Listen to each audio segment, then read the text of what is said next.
हाय, hello, good morning. कसे आहात सगळे? तर आज आहे माझ्या चॅलेंजचा 20वा दिवस आणि आज मी परत एकदा माझ्या घरून सुरुवात केलेली आहे, माझ्या छोट्या मशीनपासून.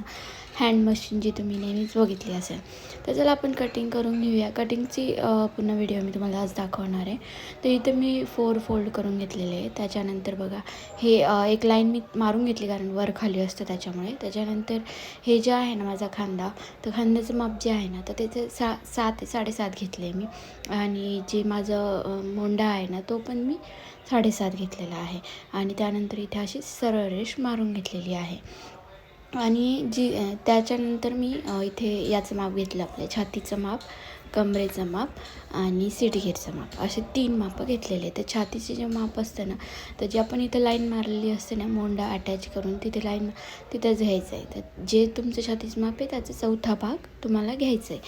आणि त्यानंतर इथे मी 3.5 इंचावरती बाही घेतलेली आहे आणि तिथून एक लाईन मारून घेतलेली आहे, कारण की आपल्याला इथे हे कट करायचं आहे ना, मोंढा कट करायचा आहे. त्याच्यामुळे बाहीचं माप जे आहे 3.5 घेतलेलं आहे.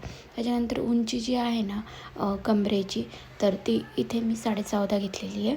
आणि जे सिडीएर आहे, म्हणजे वरतून खांद्यापासून सिडीएरपर्यंत किती आहे ते माप, असं कमरेचं पहिले छातीचं, कमरेचं आणि नंतर याचं सिडगेरचं माप घ्यायचं आहे. आणि शेवटी तुम्हाला जेवढी उंची ठेवायची तेवढी उंच ठेवायचं आहे.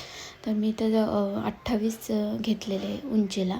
आणि हे बघा तुम्ही, इथं मी मोंडा घेतल्यानंतर इथं 1 सेंटीमीटर पुढे आणि अर्धा सेंटीमीटर मागे असं 2 कर्व मारून घेतलेले आहे.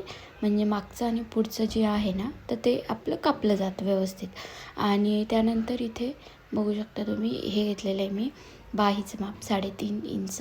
आणि त्यानंतर इथून मी हे थोडंसं तिरकं घेतलेलं आहे. थोडंसं उतरता, आपला खांदा उतरता असतो ना, त्याच्यामुळे थोडंसं तिरकं घेतलेलं आहे इथे मी, म्हणजे परफेक्ट येतं. इथलं माप जे आहे ना, ते परफेक्ट येतं. तर अशा पद्धतीने मी इथे माप घेऊन घेतलं आहे. त्यानंतर तुम्हाला दाखवते. आता छातीचं माप तर आपण घेतले, जी छाती जेवढी असेल, म्हणजे 30 असेल तर तुम्हाला एक म्हणजे 7.5पर्यंत घ्यावं लागेल. 34 असेल तर 8पर्यंत घ्यावं लागेल.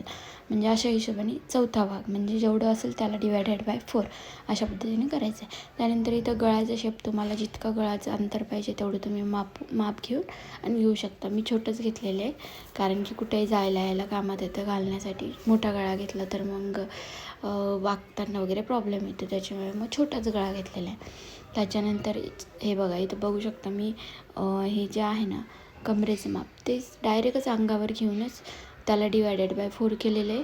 आणि त्या हिशोबाने ते माप तिथे हे करून घेतलं. आणि त्याच्यानंतर 1 सेंटीमीटर मी टिप मारण्यासाठी घेतलेलं आहे. 1 सेंटीमीटर एक्स्ट्रा, सगळीकडे 1 सेंटीमीटर एक्स्ट्रा घेऊन टिप मारण्यासाठी मी घेतलेलं आहे. आणि त्यानंतर उंची घेतली बघा. आता इथे उंची आणि जे शेवटचं माप असतं ना सीट घेरचं, तर तेच माप तुम्हाला पुढे स्ट्रेट करायचं आहे, बाकी काहीच नाही करायचं. तर अशा पद्धतीने हे कटिंग करून घ्यायचं आहे. आणि दाखवते तुम्हाला मी थोडंसं इथे पट्टी वगैरेचा पण तुम्ही वापर करू शकतात.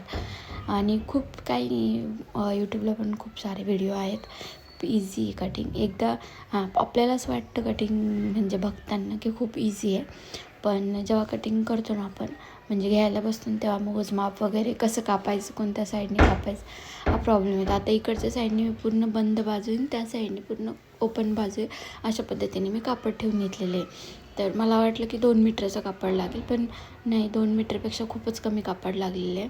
आणि इथे मी कट करून घेतलं, बघू शकता तुम्ही. त्याच्यानंतर मला गळा कट करायचा होता. गळ्याच्या वेळेस मी लास्ट टाईम पण 2दा पट्टी लावली होती, तर ह्यावेळेस मी कॅनव्हास पेपर लावणार आहे, कारण की पट्टी लावली ना तर थोडं फिनिशिंग व्यवस्थित नाही येत गळ्याचं. त्याच्यामुळे मी यावेळेस कॅनव्हास पेपर लावणार आहे. कॅनव्हास पेपर होताच माझ्याकडे, तर इथे मी असं कॅनव्हास जो आहे ना तो चिपकवून घेतलेला आहे. तर कॅनव्हास पेपर चिपकवता येतो हे मला माहीतच नव्हतं, मला आत्ता कळालं. आणि जी आपली म्हणजे अशीच 2 बाजू असतात कॅनव्हास पेपरला, जी सिंपल असते आणि एक थोडीशी चमकणारी असते. ती चमकणारी बाजू आहे ना ती चिपकते. मग त्याच्यावरतीच कापड ठेवून मी चिपकून घेतलेले.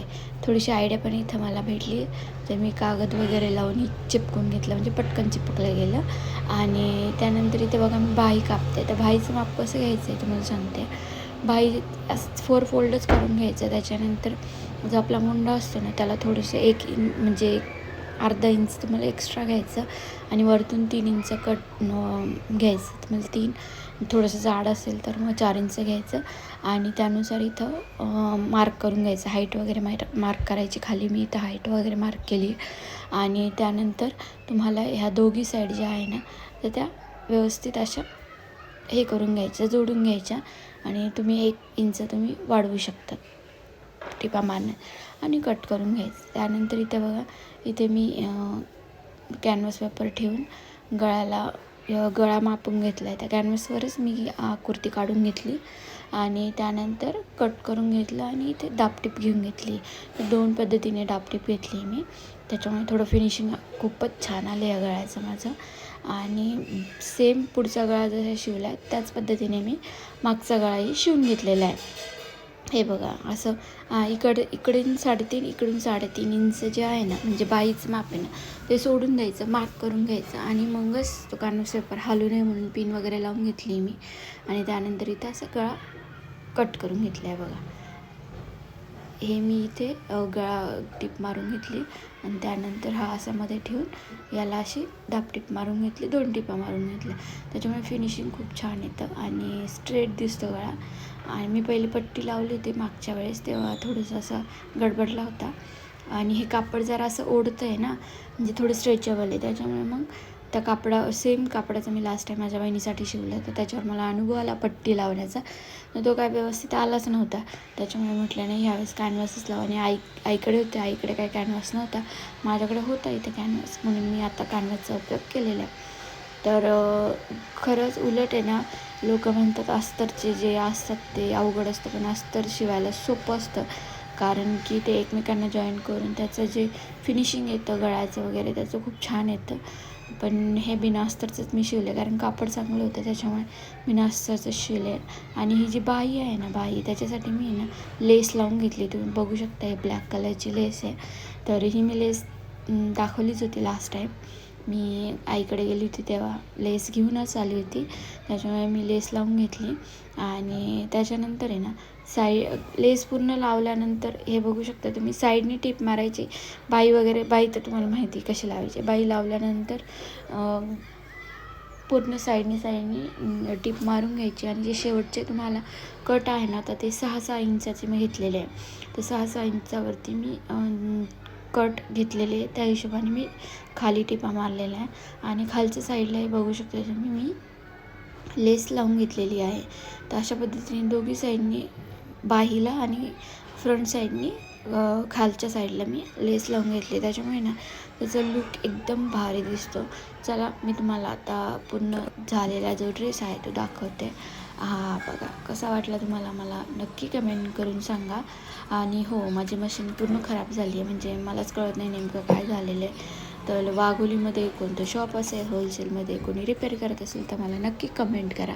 आणि हे बघा फायनल लूक कसा वाटतो ड्रेस, मला कमेंट करून नक्की सांगा. आणि अजूनही मी काय काय बनवू शकते नवीन तर तेही मला लवकरात लवकर कमेंट करा, जेणेकरून माझं 50 दिवसामध्ये 50 वस्तू कंप्लीट होतील. आज आहे 20वा दिवस. 20 तर झाले, 30 म्हणजे अजून अर्ध्यापेक्षा जास्त बाकी वस्तू बनवायच्या. मला लवकर कमेंट करा. आणि हो, व्हिडिओ आवडला असेल लाईक आणि सबस्क्राईब करायला विसरू नका. व्हिडिओ शेवटपर्यंत बघितला